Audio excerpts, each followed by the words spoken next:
Hi, Gary Zacharias here with the Apologist bookshelf. I want to look at a little bit older book today called The Soul of Science. Came out in 1994 by Nancy Pearcey.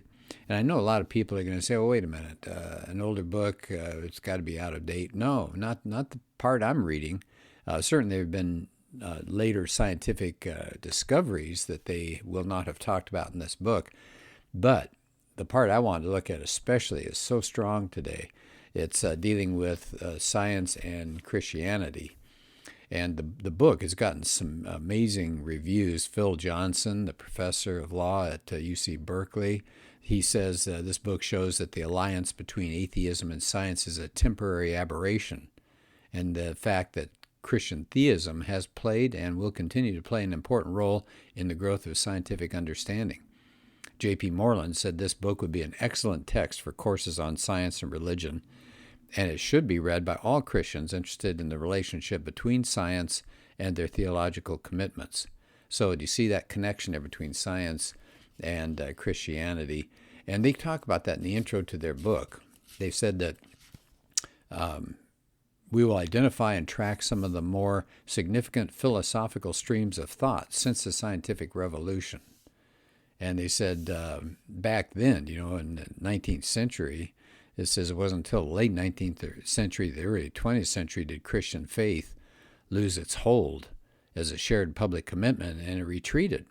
And it's really sad. I've heard other people who've studied history talk about that Christianity gave up the public square and talked about just knowing internally that Jesus is Lord and not making an argument for the truth of Christianity out in the public square. And it's really sad because we've given over to the secularists all of the public square and all the ability to influence our society. So they said our goal in this book is to describe highlights in the growth of science, both before and after this change took place. In other words, at one time, Christianity was a big part of society. And it says references to God in public discourse were common, but it was the late 1800s that Christianity began to lose its part as a public commitment and all. So they said, we want to introduce Christians to a part of our rich intellectual heritage. I like that a lot. It says, we learned that until comparatively recent times, Christians have actually worked out the implications of their faith in all areas of life and scholarship, from philosophy to math to physics to biology. Christian faith has not been a purely private matter. That is so important. We have to gain that public square again. We have to get out and make an argument for the truth of Christianity. If we sit in our little Christian enclaves, we can influence each other and strengthen each other and create a wonderful bond, but we're letting society go downhill. So I like this book. It's basically introducing readers to people who had these quote-unquote secular accomplishments, but actually those accomplishments came out from a deep commitment to their faith. So let me just take one chapter. It's the very first chapter, and they call it An Invented Institution, Christianity and the Scientific Revolution. And so science writer Loren Eiseley is somebody they start with. And he says, Westerners kind of have the idea that there's just going to be continual progress, and sort of like as time passes, more knowledge accumulates, kind of like a little acorn becomes an oak tree. And yet, this idea of thinking that we call today the scientific method, its emphasis on experiment and mathematical formulation, only came out of one culture, Western Europe, and no other.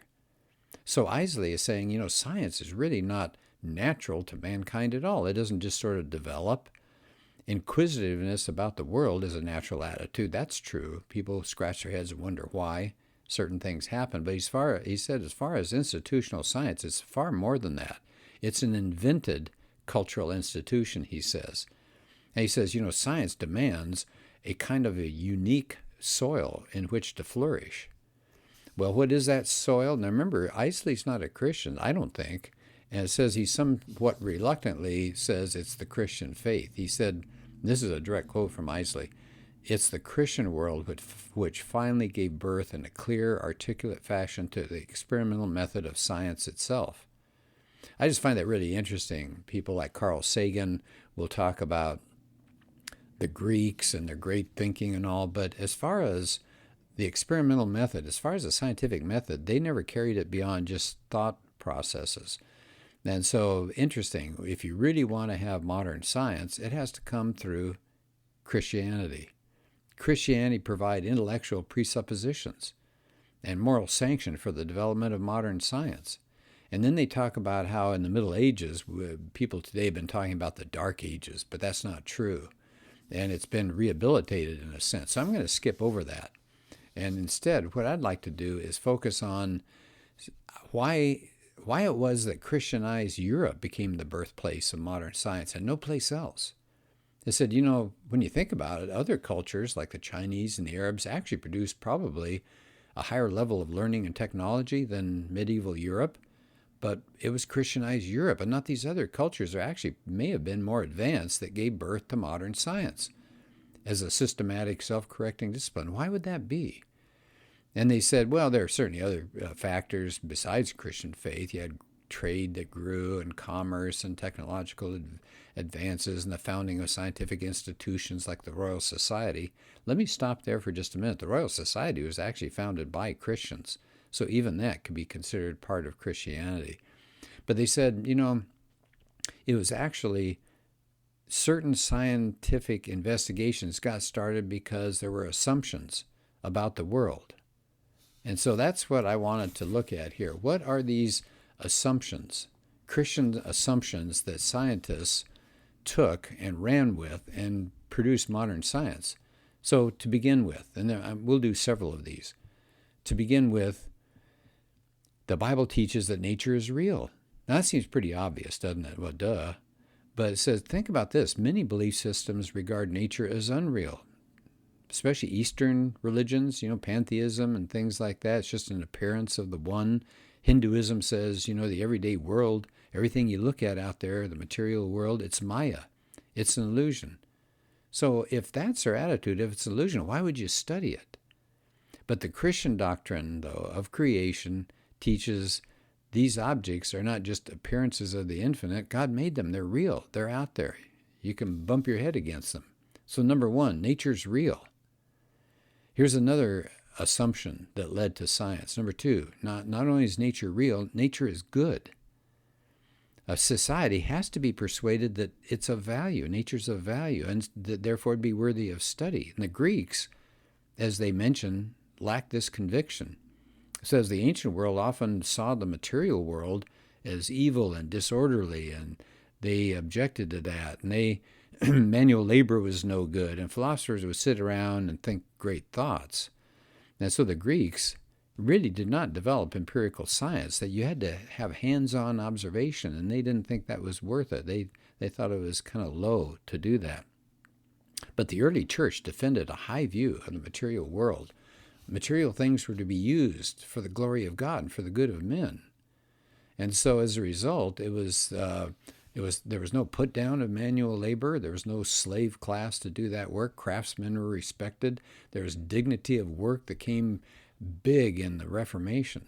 So first of all, assumption one was nature's real. So you could get out and examine it. It's really there. Number two, nature is good. Work is good. It's perfectly all right to get out and dig around in the world. Number three, nature is not God. Here's another assumption. In biblical teaching, nature is good, but it's not a God. It's a creature. The Bible says you don't deify creation.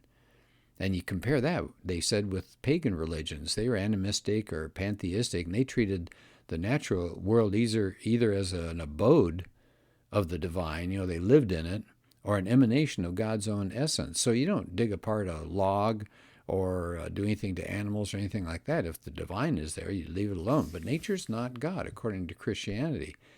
God doesn't inhabit the world the way a dryad inhabits a tree. He's not a personalization of natural forces. I mean, you take a look, they said, at something like Genesis 1. It rejects any status, religious status, given to the sun, the moon, or the stars. They're not divine. They're light bearers. They're placed in the sky to serve God.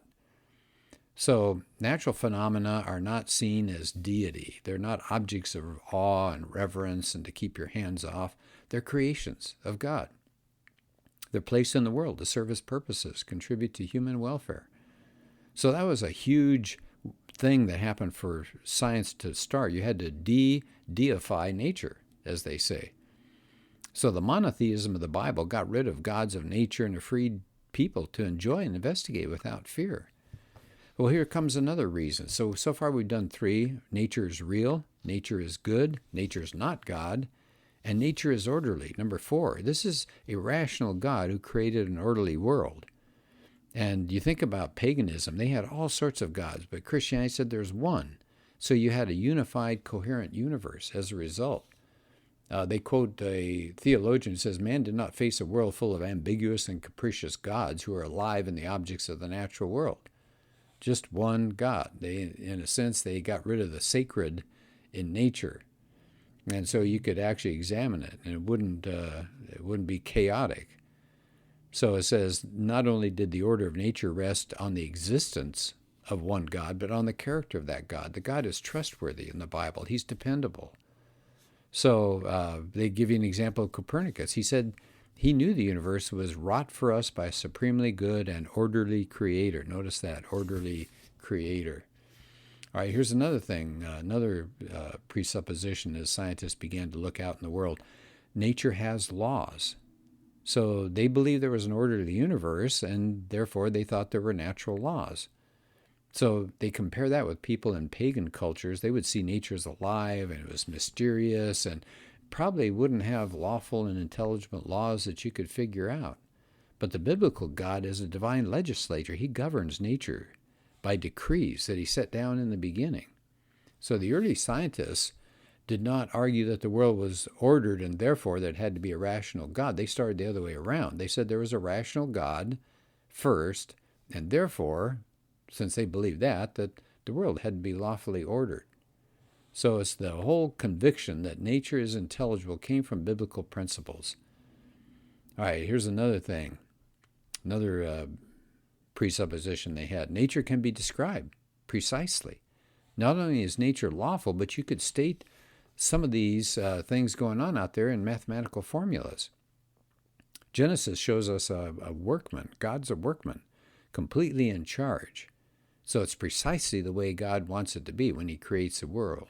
That was alien to many others. For example, in the Greeks, there's in Plato, for example, his creation myth, the creator was an inferior deity who didn't create from nothing. He just put some ideas into reasonless matter, and even did that imperfectly. Matter was stubborn stuff. It could resist the rational structure.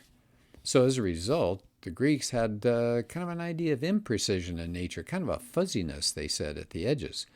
Not so for Christianity.